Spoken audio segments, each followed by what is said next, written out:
So these are my favorite apps I'm currently using on CarPlay. And as always, timestamps will be in the description down below for your pleasure. Let's begin with some newly discovered ones. And this one is called RadioApp.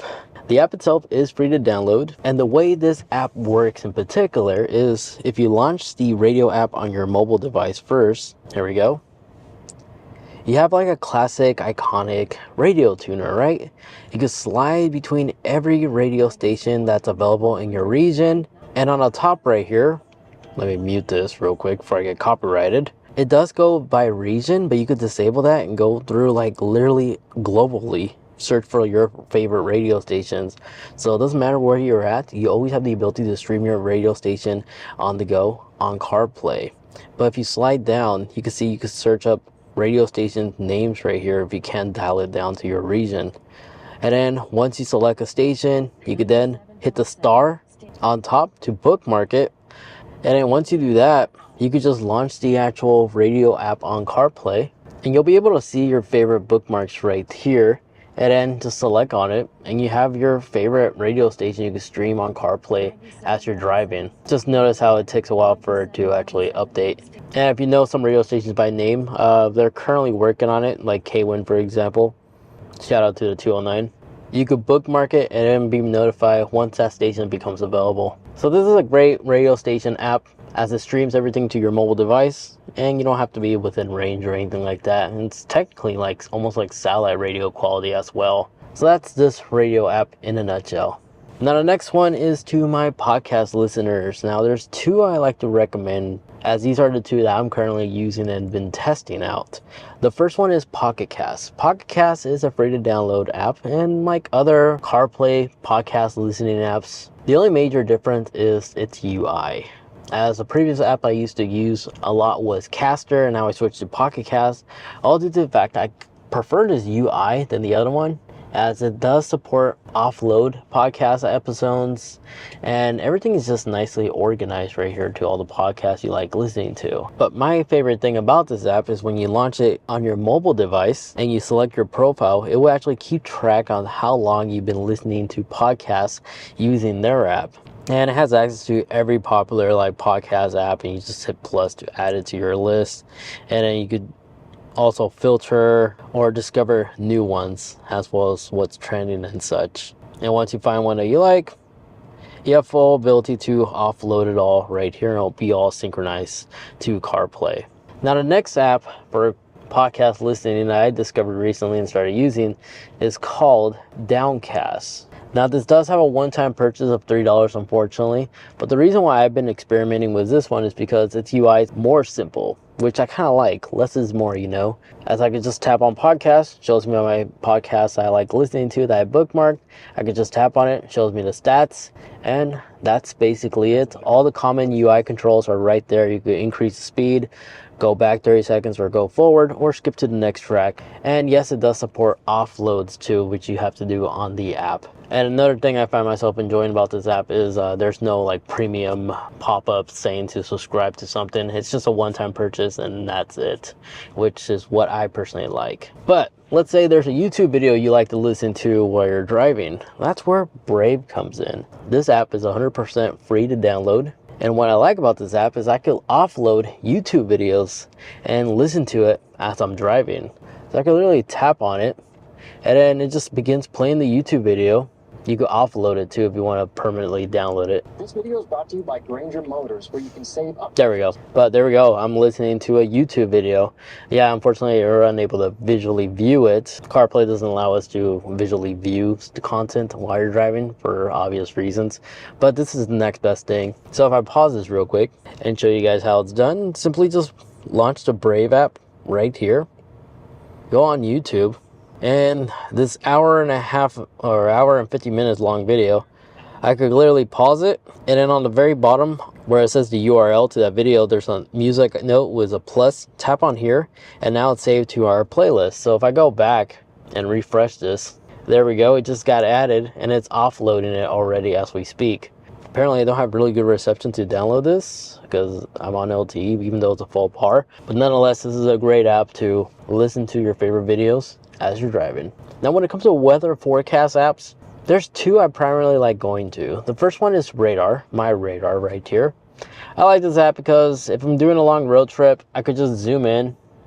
And if I'm like heading towards Tahoe or something as an example, or Reno, it will typically show me a radar forecast, like if it's raining and such. But so far it looks like it's all clear today, which is awesome. But if I zoom all the way out, you can see that it marks thunderstorms and such. So if you're planning for a road trip and you're like 2 hours out, you could literally plan ahead and see how the weather is acting like as you're driving in real time.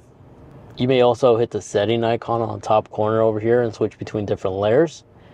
If you want to increase temperature, you can remove lightning or clouds to include all of this information, so you know exactly how the temperature is going to be like as soon as you arrive at your destination, and it gives you more detail as soon as you start zooming in more too. So unfortunately there's no like 7-day forecast app that allows you to visually see it, because the next app does give you a 7-day forecast, but it just verbally tells you it, and that is this one over here. When you click on this app, using GPS, it will mark your current location, and you can just tap on it right here and it will give you the 7-day forecast verbally though.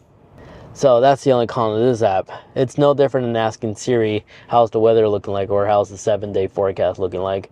But this one, you don't have to verbally say anything. At least you can just tap on this app and then just tap on it and it will tell you it verbally with little fun bonuses like word of the day. Or you can play background sound if you're into like white noise almost. Then for social media platforms, the only social media app that actually works is WhatsApp. So if you're a WhatsApp user, you will be happy to know that WhatsApp is available. Target is now supported on CarPlay as well. When you launch Target, this is where you quickly check in if you're driving up to pick up something, if you purchase something online. So you don't have to take out your phone, which I kind of like.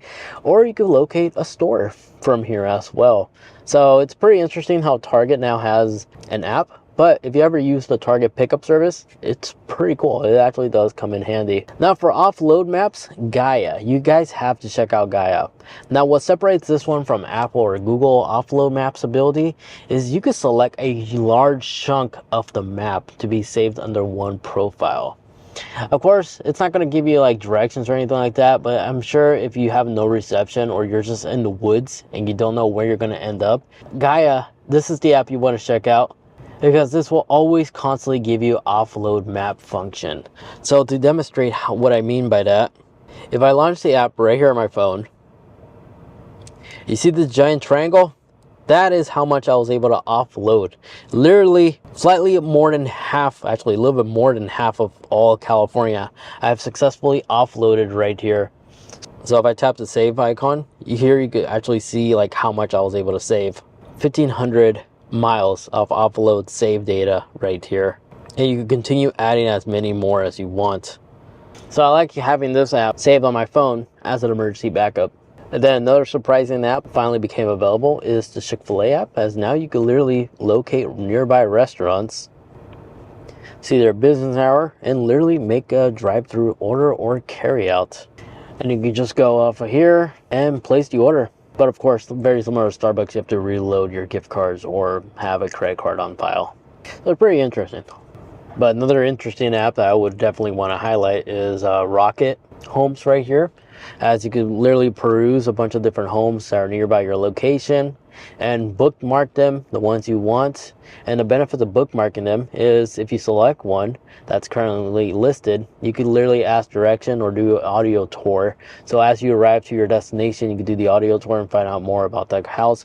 But it's an easy way to quickly select the property and just tap directions instead of being distracted and getting out your phone just to make sure you have the right address.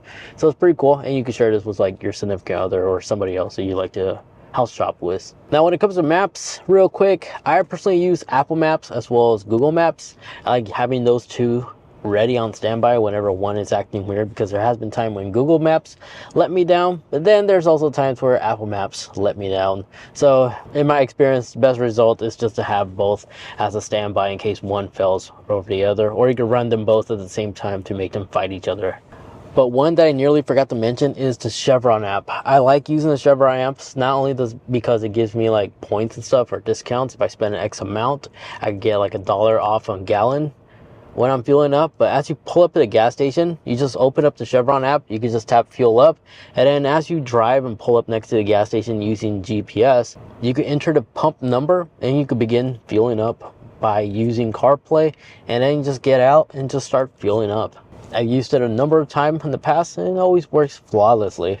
Then if you have a full electric vehicle or a plug-in vehicle like I have right here, PlugShare is the app I like to use because I can select the different station that it shows me nearby, and it will tell me the information not only on what station is available, like in details, but also what kind of outlets does it have. So right here, this one has the J1772, so it's compatible to be used with my plug-in hybrid. And you just tap directions. Other than that, there we have it. I'll be sure to include links to all these apps in the description down below, so they're all literally a click away. If you have some apps that you'd like to share, feel free to comment down below and let us all know. And thank you so much for watching.